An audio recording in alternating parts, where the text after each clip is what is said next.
Kedatangan Kaikos ke Surabaya. Panas Surabaya menyambut Kaikos begitu dia keluar dari pintu kedatangan Bandara Juanda.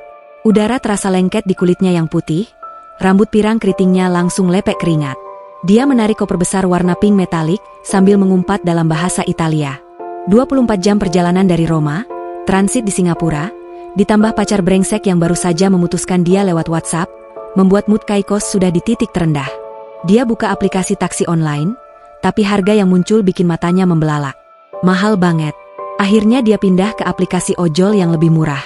Dalam 5 menit, motor Honda Beat biru tua tahun 2015 berhenti di depannya. Pengemudinya turun, brewokan, pakai jaket hijau lusuh bertuliskan nama perusahaan ojol kecil, helmnya sudah retak-retak di bagian atas. Kaikos. Ya, Mbak? Tanya pria itu sambil tersenyum ramah. Kaikos mengangguk cepat, buru-buru naik ke boncengan belakang. Dia langsung pasang earphone, nggak mau ngobrol. Suparto, begitu tertulis di nama driver di aplikasi, memakai helm cadangannya yang agak kekecilan buat kepala Kaikos, tapi tetap dipakai juga. Motor mulai jalan meninggalkan bandara. Jalanan Surabaya sore itu macet parah. Motor mereka terjebak di antara truk-truk besar dan angkot yang ngeblong. Bau knalpot dan asap gorengan campur aduk. Kaikos mengipas-ngipas wajahnya dengan tangan. Panas banget, dia merasa mau pingsan. Suparto sesekali melirik ke belakang lewat spion, memastikan penumpangnya baik-baik saja. Setelah hampir 1 jam, akhirnya mereka sampai di Jalan Raya Darmo. Kos-kosan yang Kaikos booking lewat aplikasi ternyata gang sempit yang cuma muat 1 motor. Suparto turun duluan, bantu angkat koper besar itu melewati selokan kecil yang airnya hitam pekat. Kaikos cuma berdiri memandang, gak tega lihat pria itu berkeringat bantu dia tanpa diminta atau tidak. Sampai di depan pintu kos, Suparto meletakkan koper, menyeka keringat di dahinya dengan lengan jaket. Kaikos membuka dompet, membayar lewat aplikasi, lalu menambahkan tip 100.000 cash. Suparto menolak halus. Sudah cukup, Mbak. Tip lewat aplikasi saja, katanya santai. Kaikos mengangkat bahu, akhirnya cuma kasih bintang 5 dan rating sempurna. Suparto naik motor lagi, melambaikan tangan sebentar, lalu menghilang di ujung gang. Malam itu Kaikos masuk ke kamar kosnya yang kecil. AC-nya mati, cuma ada kipas angin yang berisik. Kasur tipis, kamar mandi di luar. Dia langsung rebahan, buka Instagram, scroll foto-foto pesta di Roma yang dulu sering dia datangi. Tiba-tiba dia merasa hampa. Kenapa dia lari ke sini? Kenapa nggak ke Bali atau Phuket yang lebih ramah bule? Surabaya kok terasa biasa banget. Pukul 9 malam dia sudah lapar. Buka Google, cari klub malam terdekat. Yang muncul cuma Colors Pub dan beberapa tempat kecil di daerah Gewolk Citraland. Jaraknya lumayan jauh. Akhirnya dia pesan ojol lagi. Kali ini driver lain, cowok muda yang ngomongnya cepet banget dan bau rokok. Sampai di Gewolk, ternyata cuma deretan kafe dan restoran biasa. Musiknya keras, tapi nggak ada yang benar-benar mirip klub di Eropa. Kaikos duduk di salah satu bar, pesan mojito. 2 gelas kemudian dia sudah agak mabuk. Orang-orang di sekitarnya pada ngeliatin. Sebagian karena dia bule, sebagian karena bajunya pendek banget dan rambut pirangnya mencolok. Pukul 1 malam dia pulang naik ojol lagi, kali ini driver cewek yang cuek. Sampai kos, Kaikos langsung tidur tanpa mandi. Besok paginya dia bangun dengan kepala pening. Cahaya matahari sudah terang banget masuk lewat jendela tanpa gorden. Dia buka kulkas kecil di kamar, kosong. Akhirnya keluar cari sarapan. Warung nasi kuning di depan gang buka. Dia tunjuk-tunjuk menu, pesan 1 porsi, makan di tempat sambil kipas-kipas karena nggak pakai sendok. Hari kedua, ketiga, keempat, pola hidupnya sama. Pagi tidur, siang keluar cari mall yang ada AC-nya, malam cari tempat minum. Tapi setiap kali pesan ojol kemana-mana, entah kenapa selalu Suparto yang datang. Mungkin karena dia selalu online dari subuh sampai malam, mungkin juga karena ratingnya selalu 5 bintang. Hari kelima, Kaikos mau ke Tunjungan Plaza. Macet lagi. Suparto mengambil jalan kecil lewat kampung. Kaikos yang biasanya diam, kali ini nanya, "Mas, kok tiap hari kerja?" Suparto tertawa kecil. "Anak sekolah, Mbak. Biaya sekolah sekarang mahal." Kaikos cuma mengangguk.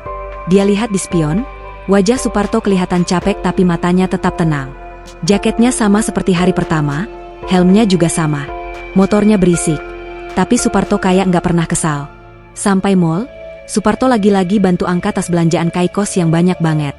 Dia nolak tip cash lagi. Kaikos mulai kesal sendiri. Kenapa orang ini nggak pernah marah? Nggak pernah minta lebih? Nggak pernah ngeluh? Malam harinya, Kaikos duduk di balkon kecil kamar kos sambil minum bir kaleng yang dia beli di Indomaret. Dia lihat langit Surabaya yang penuh kabel listrik dan atap-atap seng. Dari kejauhan terdengar suara adzan maghrib. Entah kenapa dadanya tiba-tiba sesak. Dia ingat pesan terakhir mantan pacarnya, "Lo terlalu liar, Kaikos. Gue capek."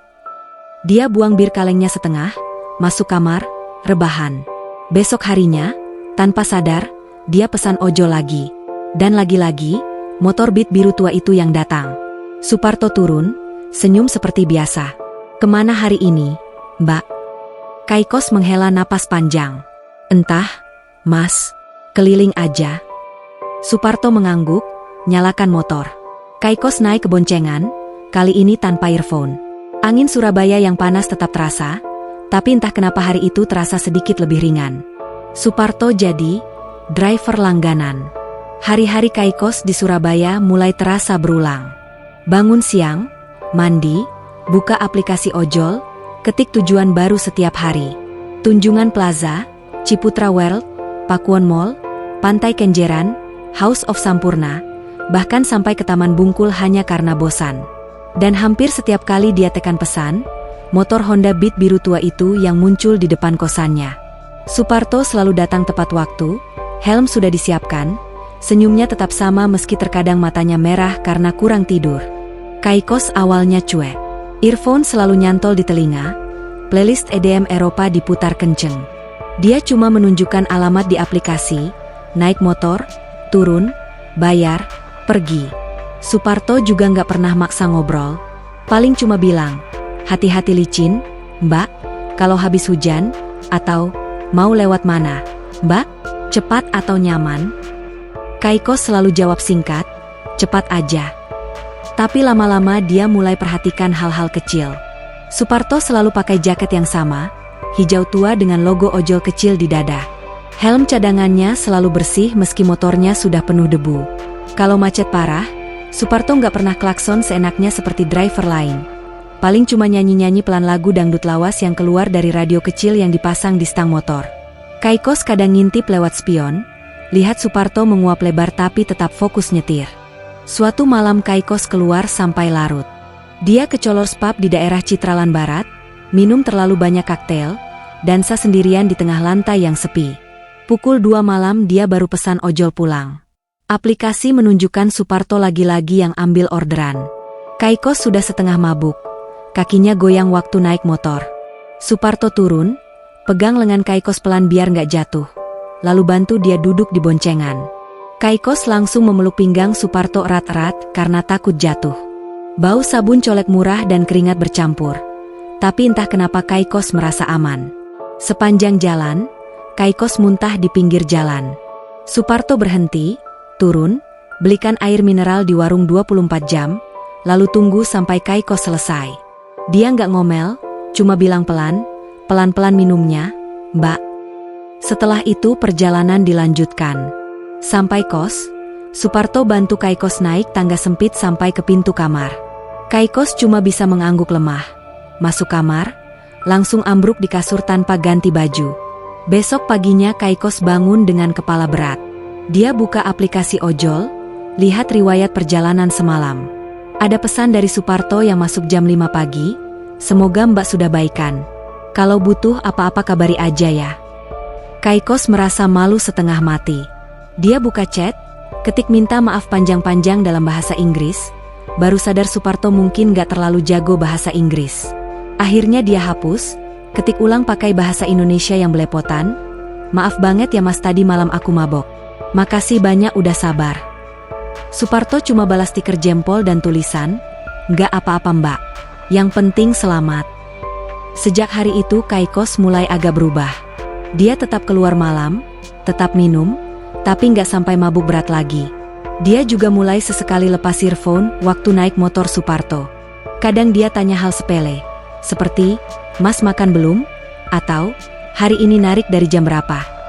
Suparto selalu jawab singkat tapi jujur. Dia mulai narik jam 4 subuh. Pulang biasanya jam 11 malam, kadang sampai tengah malam kalau orderan masih banyak. Kaikos mulai hafal rute-rute favorit Suparto. Kalau ke Tunjungan Plaza, Suparto suka lewat jalan Maijen Sungkono yang macet tapi ada trotoar lebar. Kalau ke Kenjeran, dia ambil jalan tol biar cepat meski harus bayar lebih. Kaikos juga mulai kasih tip lebih besar lewat aplikasi, meski Suparto tetap nggak pernah minta. 1 minggu kemudian Kaikos mau ke Ato Market di Bubutan, tempat barang-barang antik dan oleh-oleh murah. Macet banget karena hari Minggu. Mereka terjebak hampir 40 menit di lampu merah. Kaikos akhirnya buka percakapan lebih panjang. Dia tanya soal keluarga Suparto. Suparto cerita pelan, istrinya meninggal 4 tahun lalu karena kecelakaan motor, tinggallah dia sama Aisyah, anak perempuannya yang sekarang kelas 3 SD. Kaikos cuma bisa mengangguk. Dia nggak tahu harus bilang apa. Sepanjang minggu berikutnya, Kaikos makin sering naik motor Suparto. Kadang dia sengaja pesan ojol jam-jam sepi biar pasti kebagian Suparto. Dia mulai notis hal-hal yang dulu dia anggap biasa. Suparto selalu berhenti kalau ada pejalan kaki nyebrang, selalu kasih jalan ke motor cewek yang bawa anak kecil. Selalu bilang, monggo, ke pengendara lain meski sebenarnya dia yang didahulukan.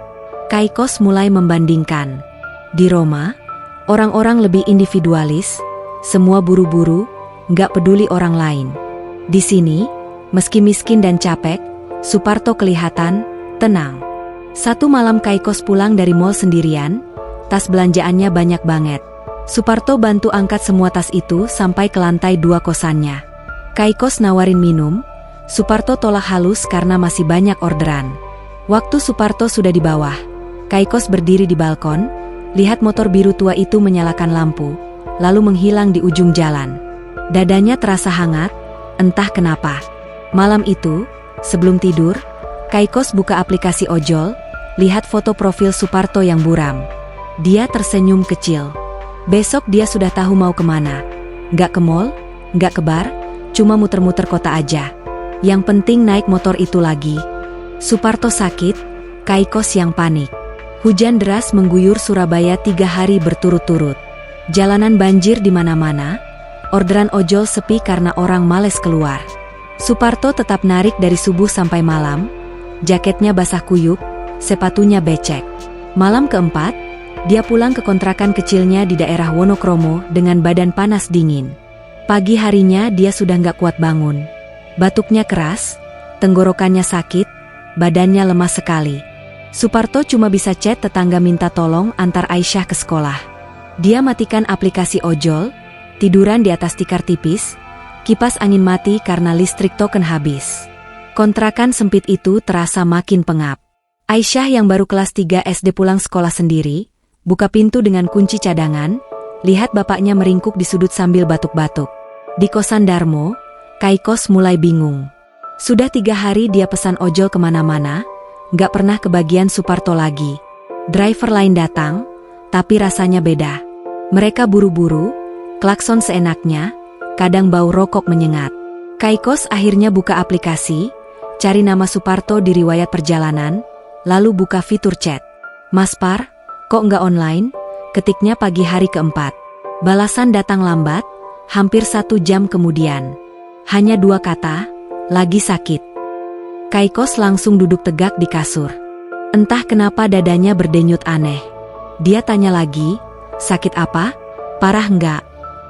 Suparto cuma jawab, demam sama batuk. Mbak, biasa aja. Kaikos nggak puas. Dia buka Google, cari gejala, makin panik sendiri. Dia ingat Suparto tinggal sendiri sama anak kecil, istrinya sudah nggak ada. Tanpa mikir panjang, Kaikos pesan ojol lain ke apotek besar di dekat mall. Dia beli paracetamol, obat batuk sirup, termometer, vitamin C effervescent, sampai Hansaplast kalau ada luka. Total hampir 400.000. Terus dia pesan bubur ayam pakai aplikasi makanan, tambahin telur asin sama cakwe. Semua dikirim ke alamat kontrakan Suparto yang pernah dia lihat sekilas di aplikasi waktu itu. Sambil nunggu barang sampai, Kaikos gelisah. Dia mondar-mandir di kamar kos, buka tutup kulkas, minum air putih berkali-kali. Akhirnya dia nggak tahan. Dia pesan ojol lagi, kali ini tujuannya langsung ke alamat Suparto di Wonokromo. Driver yang datang bingung, mau ke gang kecil. Mbak, banjir di sana. Kaikos cuma bilang, pokoknya antar sampai depan rumah nomor itu. Perjalanan terasa lama banget. Jalanan banyak lubang, genangan air coklat, motor beberapa kali nyaris tergelincir. Akhirnya sampai di gang sempit yang rumahnya berdempetan. Kaikos turun, sepatu sneakers putihnya langsung becek. Dia cari nomor rumah yang sama dengan alamat di aplikasi. Pintu kayu kecil setengah terbuka, terdengar suara batu keras dari dalam. Kaikos mengetuk pelan. Aisyah yang buka pintu, matanya besar, rambut dikuncir dua, seragam SD-nya agak kusut. Anak itu kaget lihat bule tinggi di depan rumahnya. Kaikos cuma tersenyum canggung, masuk tanpa diminta karena pintu sudah terbuka lebar. Di dalam, ruangan cuma seluas 6 meter persegi. Tikar tipis di lantai, lemari kayu tua, televisi tabung kecil, dapur kecil di sudut dengan kompor satu tungku. Suparto terbaring di tikar, badannya ditutup sarung lusuh, wajahnya pucat, bibirnya kering. Dia kaget lihat Kaikos masuk, buru-buru mau bangun tapi batuk lagi. Kaikos langsung selonjor di sampingnya, buka tas plastik berisi obat-obatan. Dia kasih termometer, suruh Suparto cek suhu. Hasilnya 39,2 derajat. Kaikos panik beneran. Dia buka bubur ayam yang masih hangat, aduk-aduk, tiup-tiup, lalu suapin Suparto pelan-pelan. Suparto cuma nurut, gak banyak bicara, matanya lelah tapi tetap berusaha tersenyum. Aisyah duduk di sudut, pegang tas sekolahnya, ngeliatin Kaikos dengan rasa ingin tahu. Kaikos akhirnya sadar ada anak kecil, buru-buru senyum, kasih coklat yang kebetulan dia bawa dari mall. Aisyah langsung sumringah. Sore itu Kaikos habiskan di kontrakan kecil itu. Dia bersihin lantai yang agak kotor, nyapu, ngepel pakai air seadanya. Dia isi ulang token listrik lewat aplikasi, nyalakan kipas angin, buka jendela biar udara segar masuk. Suparto cuma bisa terbaring, sesekali batuk, tapi wajahnya kelihatan lega karena ada yang urus. Maghrib tiba. Kaikos lihat Suparto berusaha bangun, ambil air wudhu di ember kecil, sholat sambil duduk di atas tikar karena badan masih lemas. Aisyah ikut sholat di samping bapaknya, gerakannya rapi sekali untuk anak seusianya. Kaikos cuma berdiri di pintu kamar, ngeliatin, dadanya kembali sesak. Dia ingat dirinya sendiri yang jarang masuk gereja kecuali Natal atau Paskah. Malam menjelang, Kaikos akhirnya pamit. Suparto berusaha bangun lagi, mau antar sampai depan gang, tapi Kaikos larang keras. Dia pesan ojol dari depan kontrakan, naik motor pulang dalam keadaan hujan gerimis. Sepanjang jalan pikirannya kacau. Dia baru sadar, selama ini Suparto selalu bantu dia angkat barang, jemput tengah malam, sabar meski Kaikos cuek atau mabuk. Sekarang giliran Suparto butuh bantuan, dan dia bahkan gak minta apa-apa. Sampai kos, Kaikos langsung mandi, rebahan, tapi gak bisa tidur. Dia buka chat lagi, ketik panjang, "Mas Par, besok aku kesana lagi ya, bawa makanan sama obat tambahan. Jangan narik dulu sampai sembuh." Suparto cuma balas, "Makasih banyak mbak. Allah balas kebaikan mbak." Kaikos baca pesan itu berkali-kali, entah kenapa matanya panas. Besok paginya dia bangun lebih awal dari biasanya, langsung pesan ojol ke kontrakan Suparto lagi. Kali ini dia bawa sup ayam kampung, buah-buahan, susu UHT untuk Aisyah, sampai sabun colek baru karena sabun di kontrakan tinggal sedikit. Dia nggak peduli sepatunya becek lagi, nggak peduli rambutnya acak-acakan karena helm. Yang ada di pikirannya cuma satu, Suparto harus cepat sembuh. Dan sejak hari itu, Kaikos bolak-balik kontrakan kecil di Wonokromo hampir setiap hari.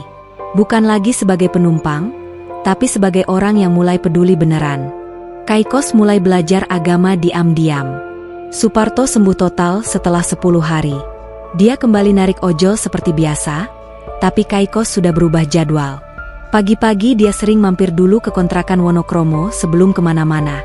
Kadang bawa roti dari toko dekat kosannya, kadang bawa buah, kadang cuma duduk sebentar sambil ngobrol sama Aisyah yang baru bangun. Aisyah cepat akrab. Anak itu suka cerita tentang sekolah, teman-temannya, sama pelajaran agama yang dia dapat tiap Selasa dan Jumat. Suatu pagi Aisyah lagi hafal surah Al-Fil sambil sarapan roti coklat dari Kaikos. Mulutnya komat kamit, tangannya gerak-gerak nunjukin gajah Abraha. Kaikos cuma ngeliatin, gak ngerti satu kata pun, tapi suara kecil Aisyah terdengar lucu dan tenang di telinganya. Sejak saat itu, tanpa disuruh, Aisyah sering ngajarin Kaikos huruf hijaiyah pakai buku tulis bekas. Kaikos duduk di tikar, pensil di tangan, nulis alif batea sambil ketawa kalau salah bentuk. Aisyah sabar banget. Hapus pakai penghapus kecil, suruh tulis ulang. Suparto cuma ngeliat dari sudut ruangan sambil nyeduh kopi, nggak banyak komentar. Satu sore Kaikos ikut Suparto jemput Aisyah dari sekolah. Mereka lewat masjid kecil di ujung gang. Waktu maghrib hampir masuk. Suparto bilang mau sholat sebentar. Kaikos awalnya mau nunggu di motor, tapi Aisyah narik tangannya masuk ke bagian putri. Ruangan kecil, sajadah warna-warni, kipas angin nyala pelan. Kaikos duduk di paling belakang, bajunya masih tank top dan celana pendek jeans. Saat imam mulai takbir, semua orang serentak angkat tangan. Kaikos cuma diam, ngeliatin orang-orang sujud bareng-bareng, kepala mereka menyentuh lantai, suasana hening banget. Tiba-tiba matanya panas. Dia nggak tahu kenapa, tapi air mata jatuh tanpa suara. Setelah salam, dia buru-buru lap muka pakai tisu, pura-pura kena debu.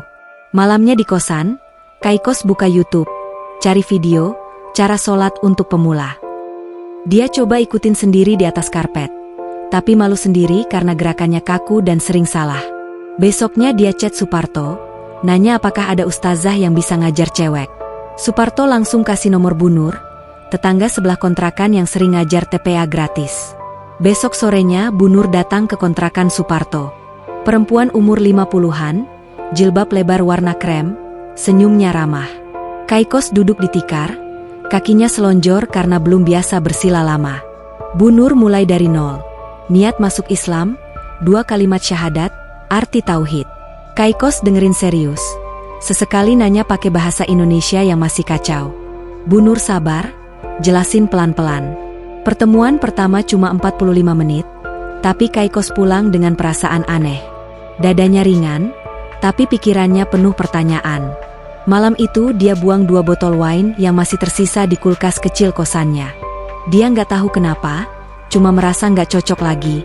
Minggu-minggu berikutnya jadwal Kaikos padat sendiri. Pagi ke kontrakan Suparto, bantu Aisyah ngerjain PR, sore les sama Bu Nur, malam buka buku Iqra, sendirian di kosan. Dia masih pakai baju seksi kalau keluar mall atau ketemu temen bule lain, tapi kalau ke Wonokromo selalu pakai kaos longgar dan celana panjang. Suparto nggak pernah komen, cuma kadang bilang, "Alhamdulillah Mbak semangat belajar." Satu malam Kaikos ikut pengajian kecil di masjid dekat kontrakan. Cuma 15 orang, duduk lingkaran di lantai. Tema malam itu sabar dan syukur. Ustadz cerita tentang Nabi Ayub yang sakit bertahun-tahun tapi tetap bersyukur. Kaikos dengerin sambil selonjor kaki karena pegel. Tiba-tiba dia ingat hidupnya sendiri yang dulu. Pesta setiap malam, pacar berganti-ganti, duit habis buat barang branded, tapi tetap merasa kosong. Malam itu dia nangis lagi, kali ini nggak ditahan. Sepulang pengajian dia mampir Indomaret, beli jilbab instan warna abu-abu yang paling murah. Besoknya dia pakai waktu ke kontrakan Suparto. Aisyah langsung tepuk tangan, lari peluk pinggang Kaikos. Suparto cuma senyum tipis. Matanya berkaca-kaca sebentar lalu buru-buru alihkan pandangan. Kaikos masih sering salah. Kadang lupa sholat asyar karena ketiduran, kadang masih suka ngomel kalau macet, kadang masih buka Instagram lama yang penuh foto-foto pesta. Tapi setiap kali dia salah, dia ingat wajah Aisyah yang hafal doa makan, atau Suparto yang sholat meski demam tinggi. Rasa bersalahnya bikin dia balik lagi ke buku Iqra, balik lagi ke masjid kecil itu. 1 bulan berlalu. Kaikos sudah bisa baca Iqra, jilid 3 meski pelan-pelan. Dia mulai sholat sendiri di kosan, pakai mukena pinjaman dari Bu Nur. Gerakannya masih kaku, sujudnya terlalu cepat, tapi dia nggak berhenti. Setiap selesai sholat dia duduk lama, ngeliatin sajadah, rasanya tenang yang dulu nggak pernah dia dapat di klub malam manapun. Suparto tetap narik ojol seperti biasa. Kadang Kaikos naik motornya lagi, tapi sekarang posisinya beda. Kaikos duduk di boncengan, jilbabnya menutup dada, tangannya nggak lagi pegang pinggang Suparto terlalu erat. Mereka jarang ngobrol panjang, tapi diamnya terasa nyaman. Satu sore, waktu Suparto antar Kaikos pulang dari les sama Bu Nur, Kaikos tiba-tiba bilang pelan dari belakang helm, "Mas, aku lagi belajar jadi orang yang lebih baik." Suparto cuma angguk kecil, tapi tangannya mencengkeram stang motor lebih erat. Dia tahu perubahan itu nyata, meski pelan, meski masih jauh dari sempurna. Malam itu Kaikos tidur lebih nyenyak dari biasanya. Di luar kosan, suara adzan Isya terdengar lembut. Dia bangun, wudu, sholat sendirian di atas tikar. Setelah salam, dia duduk lagi, pandangannya kosong ke dinding. Dia sadar perjalanan ini masih panjang, tapi untuk pertama kalinya dalam hidupnya, dia nggak takut lagi sama masa depan. Titik balik, Kaikos kena masalah besar. Kaikos sudah hampir 5 bulan di Surabaya. Hidupnya mulai teratur. Pagi bantu Aisyah siap-siap sekolah, siang les sama Bu Nur, sore ke masjid kecil, malam baca buku agama atau tidur cepat. Jilbab sudah jadi pakaian sehari-hari, meski masih model instan yang simpel. Rok panjang dan baju lengan panjang menggantikan tank top dan hot pants di lemari. Teman-teman bule lamanya di WhatsApp mulai jarang chat karena Kaikos jarang balas story pesta lagi. Tapi suatu hari ada pesan masuk dari Marco, teman Italia yang tinggal di Bali. Marco ngajak Kaikos ke ulang tahunnya di sebuah villa di Canggu. Cuma 2 malam, kos. Santai aja, ada pool party, DJ dari Jakarta, koktail gratis. Lo kangen laut kan? Kaikos baca pesan itu berkali-kali. Dia sudah lama nggak minum alkohol, nggak dansa sampai pagi, nggak ketemu orang-orang yang bahasanya sama. Ada bagian kecil di hatinya yang rindu suasana dulu. Dia minta izin sama Bu Nur, bilang mau ke Bali sebentar ketemu teman lama. Bu Nur cuma mengangguk, nggak melarang, cuma bilang, jaga diri ya, nak, hati-hati sama godaan.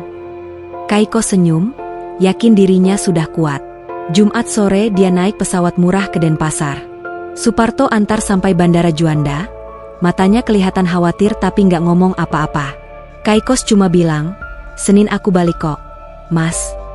Suparto cuma angguk, doain dalam hati. Di Bali suasana langsung beda. Musik keras, orang-orang berbikini, bau ganja dan alkohol di udara. Marco jemput pakai mobil sewaan, langsung aja ke villa besar di pinggir sawah. Pesta mulai jam 7 malam. Koktail mengalir, lampu warna-warni, DJ main lagu-lagu klub yang dulu jadi favorit Kaikos. Awalnya dia cuma minum jus, duduk di pinggir kolam. Tapi 1 gelas jadi 2, 2 jadi 5. Ada yang nawarin pil kecil warna pink, katanya cuma bikin happy. Kaikos ingat pelajaran Bu Nur, tapi suara musik terlalu keras. Pikirannya mulai kabur. Dia bangun Sabtu siang di kamar villa yang asing, kepala berdenyut-denyut, badan lemas. Marco ketawa lihat dia, lo masih jago nge-party, kos? Kaikos cuma tersenyum paksa. Malam harinya pesta lanjut, lebih gila lagi. Dia minum lebih banyak, dansa sampai keringetan, ikut nyanyi-nyanyi, lupa waktu. Minggu dini hari dia pingsan di sofa, napasnya pendek-pendek, badannya dingin banget. Marco panik, telpon ambulans. Kaikos dibawa ke rumah sakit swasta di Kuta. Dokter bilang overdosis alkohol campur obat-obatan ringan. Perlu observasi 2 hari. Marco dan teman-teman lain pada kabur satu persatu, takut kena masalah visa atau polisi. Tinggallah Kaikos sendirian di kamar rawat inap, infus di tangan, handphone mati karena baterai habis. Saat sadar, dia nangis sesenggukan. Dia takut mati, takut pulang ke Roma dalam keadaan hancur, takut nggak ada yang peduli. Dia ingat Aisyah, ingat Suparto, ingat masjid kecil di Wonokromo. Rasa malu dan takut bercampur jadi satu. Senin pagi handphonenya dicas, nyala lagi. Ada puluhan missed call dari nomor Suparto dan Bu Nur. Ada satu pesan suara dari Suparto jam 3 pagi, Mbak Kaikos, kalau dengar pesan ini tolong balas ya. Aisyah nangis dari kemarin nanyain Mbak. Kaikos langsung telepon balik, suaranya serak, nangis lagi. Dia cerita semua, dari pesta sampai rumah sakit. Suparto cuma diam dengerin, lalu bilang pelan, tunggu di situ, Mbak, saya jemput. Suparto langsung minta cuti ke atasan, pinjem duit tetangga buat beli tiket bus malam Surabaya, Denpasar. Dia berangkat jam 8 malam, duduk di kursi keras, nggak tidur sama sekali. Pagi hari Selasa dia sudah sampai di rumah sakit Kuta. Bajunya kusut, matanya merah, tapi langkahnya cepat. Kaikos lihat Suparto masuk kamar rawat, langsung nangis keras. Suparto duduk di samping ranjang, pegang tangan Kaikos yang dingin, nggak bilang apa-apa, cuma ada.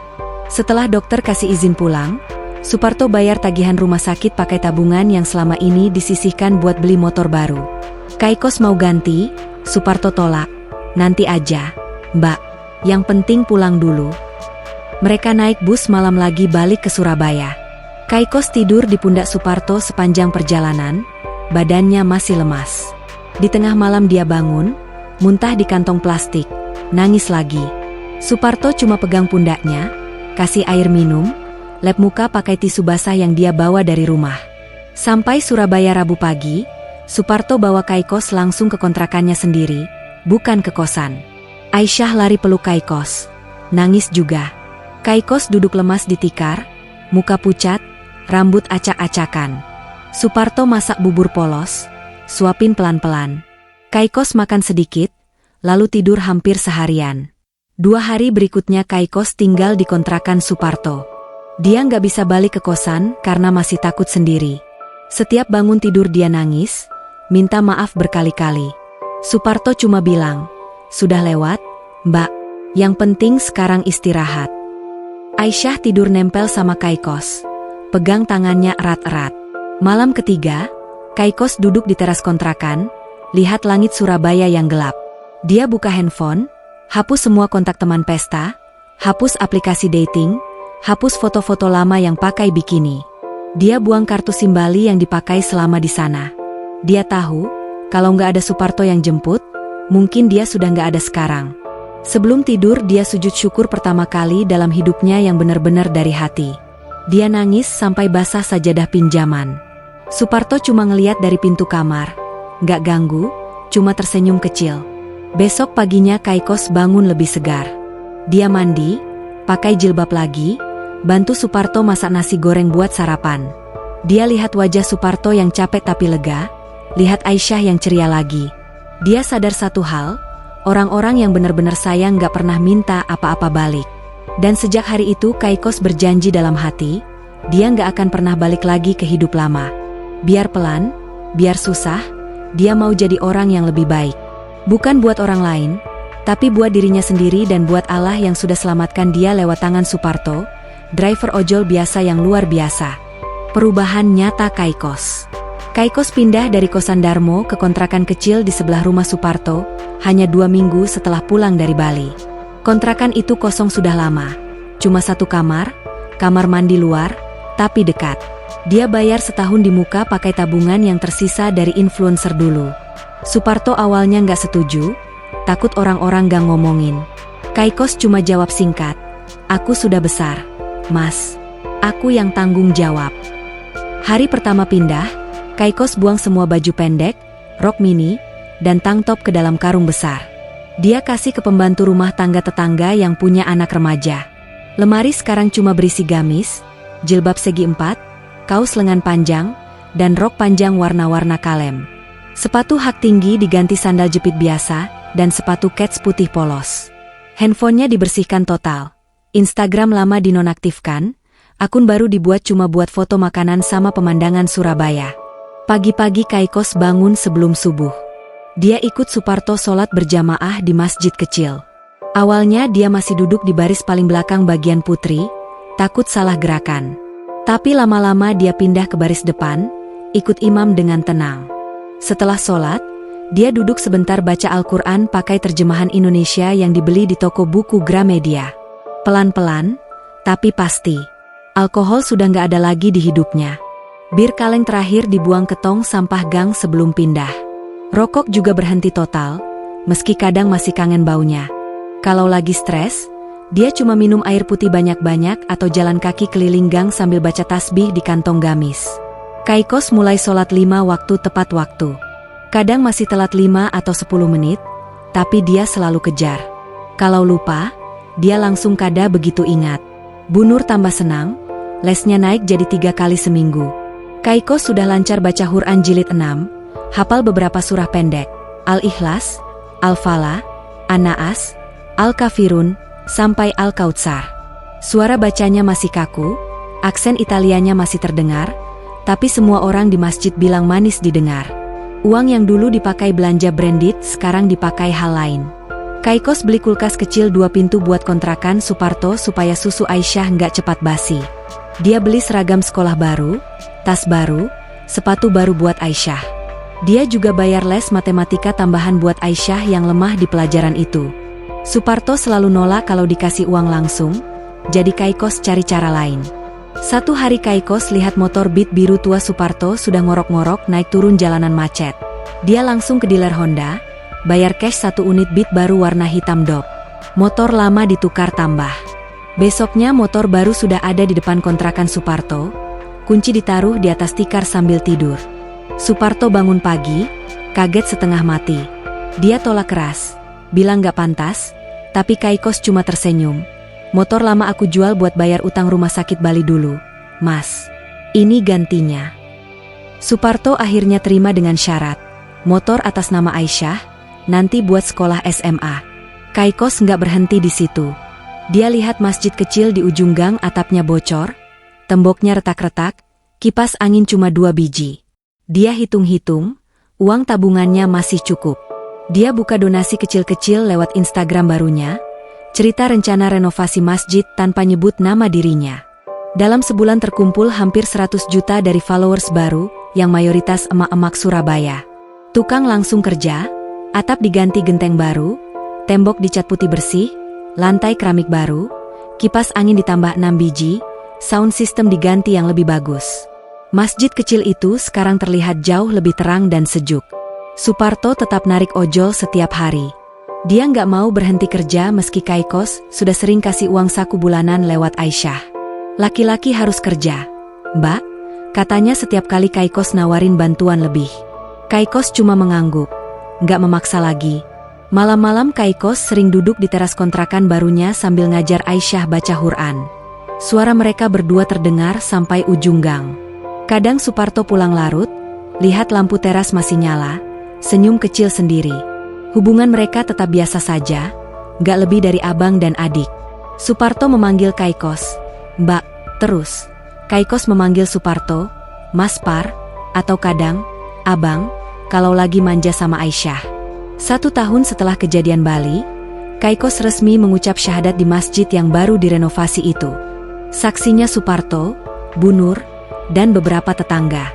Namanya diganti jadi Hadijah Aulia, tapi semua orang tetap panggil Kaikos karena sudah terlanjur akrab. Hari itu Kaikos nangis paling kencang dalam hidupnya, tapi kali ini nangis bahagia. Dia mulai buka usaha kecil. Modal sisa tabungan dipakai sewa ruko kecil di daerah Manyar, buka kafe halal namanya, Kos Cafe. Menu cuma kopi susu, roti bakar, pisang goreng, sama pasta bolognese versi halal. Yang bikin rame, pemiliknya bule cantik berjilbab yang ramah banget sama semua pelanggan. Dalam 3 bulan kafe sudah ramai setiap hari, terutama emak-emak dan anak muda yang penasaran. Sebagian keuntungan kafe dipakai buat beasiswa anak yatim di kampung Suparto. Kaikos juga buka kelas bahasa Italia gratis tiap Sabtu pagi buat anak-anak SD sekitar gang. Aisyah jadi murid pertama. Sekarang sudah bisa bilang, Buongiorno, sama, Grazie mille, dengan aksen Jawa Timur yang lucu. Suparto tetap sabar seperti dulu. Dia nggak pernah pamer kalau Kaikos sekarang jauh lebih baik gara-gara dia. Kalau ada tetangga nanya, dia cuma jawab, bukan saya, Pak, Allah yang ngasih hidayah. Saya cuma nyetir motor doang. Malam takbiran tahun berikutnya, Kaikos, Suparto, dan Aisyah duduk di teras kontrakan sambil makan ketupat lebaran buatan Kaikos yang rasanya masih agak keasinan. Langit penuh kembang api dari kejauhan. Aisyah tidur di pangkuan Kaikos, kepalanya bersandar di dada. Kaikos lihat Suparto yang lagi nyanyi-nyanyi pelan lagu nasyid. Matanya berkaca-kaca. Dia sadar, dulu dia datang ke Surabaya mau lari dari hidup. Sekarang dia nggak mau lari lagi kemana-mana. Rumahnya ada di sini, di gang kecil Wonokromo, di samping driver ojol paling sabar sedunia dan anak kecil yang sudah anggap dia seperti ibu sendiri. Akhir yang manis dan terbuka. 2 tahun sudah lewat sejak Kaikos resmi jadi mualaf. Nama Hadijah Aulia cuma dipakai di KTP dan akte kelahiran baru dan rekening bank. Di kehidupan sehari-hari semua orang tetap manggil dia Kaikos. Bahkan Bu Nur dan imam masjid juga ikut manggil gitu karena sudah terbiasa. Kafe, Kos Cafe, sekarang punya 2 cabang kecil. 1 di Manyar, Satu lagi baru buka di daerah Rungkut. Menu bertambah, ada lasagna halal, tiramisu tanpa alkohol, sama es kopi susu kekinian yang selalu habis sebelum jam 3 sore. Kaikos nggak pernah muncul di depan kasir pakai baju mencolok lagi. Gamis warna pastel, jilbab segi 4 rapi, kadang pakai kacamata tipis kalau lagi capek. Pelanggan suka foto bareng, tapi dia selalu bilang, foto boleh, tapi jangan di-upload kalau aku lagi nunduk ya. Suparto masih narik ojol setiap hari. Motor Beat hitam yang dulu dibeli Kaikos sekarang sudah agak penyok di bagian depan, karena nabrak kucing liar tahun lalu. Dia nolak ganti baru, katanya masih enak dipakai. Jaket hijau tua lusuhnya sudah diganti yang baru. Hadiah dari anak-anak pengajian remaja masjid yang ngumpulin duit patungan. Tapi helmnya masih yang retak-retak itu, katanya sudah nyaman di kepala. Aisyah sekarang kelas 5 SD. Tingginya sudah sejengkal di bawah bahu Kaikos. Nilainya bagus, terutama bahasa Inggris dan bahasa Italia, karena tiap malam Kaikos ngajarin sambil masak spaghetti. Aisyah sudah hafal separuh juz 30.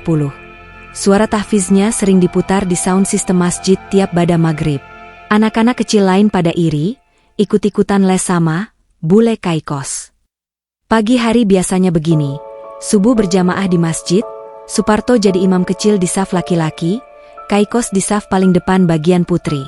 Habis salam, mereka bertiga pulang bareng jalan kaki lewat gang sempit. Kaikos bawa tasbih di tangan kiri, Aisyah gandeng tangan kanannya, Suparto jalan di sebelahan sambil bawa sajadah lipat. Sesampainya di kontrakan, Kaikos langsung masak sarapan, nasi goreng atau bubur ayam kampung. Suparto mandi, ganti baju, nyalakan motor jam 6 tepat buat narik. Aisyah ke sekolah dulu, baru lanjut narik penumpang. Bales chat pelanggan yang pesan kue ulang tahun halal. Sore menjelang maghrib, Suparto pulang bawa oleh-oleh gorengan atau martabak mini. Mereka makan bareng di teras sambil nunggu adzan. Habis maghrib, biasanya ada pengajian kecil atau Kaikos ngajar ngaji anak-anak TPA. Suparto duduk di luar masjid sambil jaga motor dan sandal jamaah. Kadang dia ikut dengerin kajian dari luar, kadang cuma selonjor kaki sambil main handphone. Malam takbiran Idul Fitri tahun ini beda. Hujan gerimis dari sore, jadi orang-orang takbiran di dalam masjid. Kaikos, Suparto, dan Aisyah duduk di teras kontrakan Suparto yang sekarang sudah dicat ulang warna krem. Ketupat dan opor ayam buatan Kaikos tersaji di meja plastik kecil. Aisyah pakai baju koko baru warna hijau mint, Kaikos pakai gamis putih polos. Suparto pakai baju koko putih lengan pendek yang sudah agak kekecilan karena badannya tambah berisi. Mereka makan sambil ngobrol kecil. Aisyah cerita teman sekolahnya yang dapat ranking 1, Suparto cerita penumpang bule dari Belanda yang salah naik motor dia tadi siang, Kaikos cerita pelanggan kafe yang minta resep tiramisu tapi dia tolak karena rahasia dagang. Suasana hangat, lampu teras kuning temaram, suara takbir dari masjid samar-samar terdengar di kejauhan. Habis makan, Aisyah tidur di pangkuan Kaikos. Rambut anak itu sudah panjang, dikuncir satu. Kaikos usap-usap kepala Aisyah pelan-pelan sambil pandang langit yang mulai cerah. Bintang-bintang kelihatan sedikit karena polusi cahaya kota. Tiba-tiba Kaikos buka suara, pelan sekali. Mas Par, 2 tahun lalu aku datang ke Surabaya cuma mau lari dari hidup. Aku pikir aku bakal balik ke Roma dalam keadaan hancur atau mati muda. Ternyata Allah kasih aku hidup baru di sini. Lewat Mas, lewat Aisyah, lewat gang kecil ini. Suparto cuma senyum, matanya berkaca-kaca tapi dia tahan. Dia ambil gelas teh hangat, minum pelan, lalu jawab santai. Bukan saya, Mbak. Saya cuma driver ojol biasa. Allah yang ngatur semuanya. Kita cuma dititipin jalan. Kaikos mengangguk, matanya ikut basah. Dia lihat wajah Suparto yang sudah mulai ada kerutan di sudut mata, brewoknya yang selalu rapi, tangannya yang kasar karena pegang stang motor tiap hari. Dia sadar, orang ini gak pernah minta apa-apa darinya, gak pernah pamer kebaikan, gak pernah marah meski Kaikos dulu cuek dan seenaknya. Cuma ada, cuma sabar, cuma bantu tanpa syarat. Keesokan harinya mereka bertiga sholat Id di masjid yang sudah besar dan bagus itu. Kaikos pakai mukena putih bersih, berdiri di saf paling depan. Habis salam, dia peluk Aisyah lama sekali, lalu peluk Bu Nur, lalu peluk ibu-ibu lain satu persatu. Suparto cuma berdiri di luar, senyum lebar lihat Kaikos yang sekarang sudah jadi bagian dari kampung ini sepenuhnya. Siang harinya kafe tutup. Kaikos masak besar di kontrakan Suparto. Opor ayam, rendang, sambal goreng ati, semuanya halal dan enak banget. Tetangga pada datang bawa piring sendiri, makan lesehan di teras dan halaman. Anak-anak lari-larian, emak-emak ngobrol, bapak-bapak ngerokok di pinggir selokan sambil ketawa. Suasana ramai tapi hangat. Malamnya, setelah semua pulang dari silaturahmi ke rumah Bu Nur, Kaikos buka Instagramnya yang sekarang followersnya sudah 50.000 lebih. Dia upload satu foto siluet. 3 orang duduk di teras kontrakan, lampu kuning temaram, langit gelap di atas kepala. Nggak kelihatan wajah, cuma bayangan Suparto, Aisyah, dan dirinya sendiri. Captionnya cuma satu baris. Dari Roma ke Surabaya. Dari party girl jadi muslimah. Terima kasih driver ojol paling sabar sedunia dan keluarga kecil yang nerima aku apa adanya. Postingan itu langsung ramai. Ratusan komentar masuk dalam hitungan menit. Ada yang bilang cantik, ada yang bilang inspiratif, ada yang bilang mau ke Surabaya cuma buat nyicipi tiramisu kos cafe. Kaikos cuma baca sekilas, lalu matikan handphone, taruh di laci. Dia keluar ke teras lagi. Suparto lagi nyanyi-nyanyi pelan lagu, tanya sama hati, versi nasyid sambil nyapu halaman. Aisyah sudah tidur di dalam. Kaikos duduk di kursi plastik, lihat langit lagi. Angin malam Surabaya terasa sejuk, bau opor masih menempel di gamisnya. Dia tahu hidup nggak akan selalu mudah. Masih ada hari-hari capek, masih ada godaan, masih ada masa lalu yang kadang muncul di mimpi. Tapi sekarang dia nggak takut lagi. Di sampingnya ada Suparto yang tetap narik ojol, meski sudah nggak perlu kekurangan lagi. Di dalam ada Aisyah yang tidur nyenyak, karena tahu besok ada yang masakin sarapan. Di depan ada masjid kecil yang dulu bocor sekarang sudah bagus dan ramai tiap hari. Kaikos tarik napas dalam-dalam, lalu tersenyum sendiri. Besok pagi subuh lagi, besok pagi hidup lanjut lagi. Tapi malam ini cukup. Cukup tahu dia sudah sampai di tempat yang seharusnya. Dan cerita mereka nggak berhenti di sini.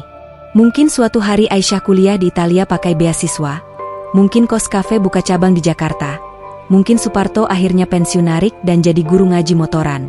Mungkin juga nggak ada yang berubah besar. Cuma tetap begini setiap hari. Subuh berjamaah, sarapan bareng, kerja, ngaji, tidur. Yang jelas, di gang kecil Wonokromo itu, ada 3 orang yang sudah nemuin rumah beneran. Bukan rumah batu, tapi rumah di hati masing-masing.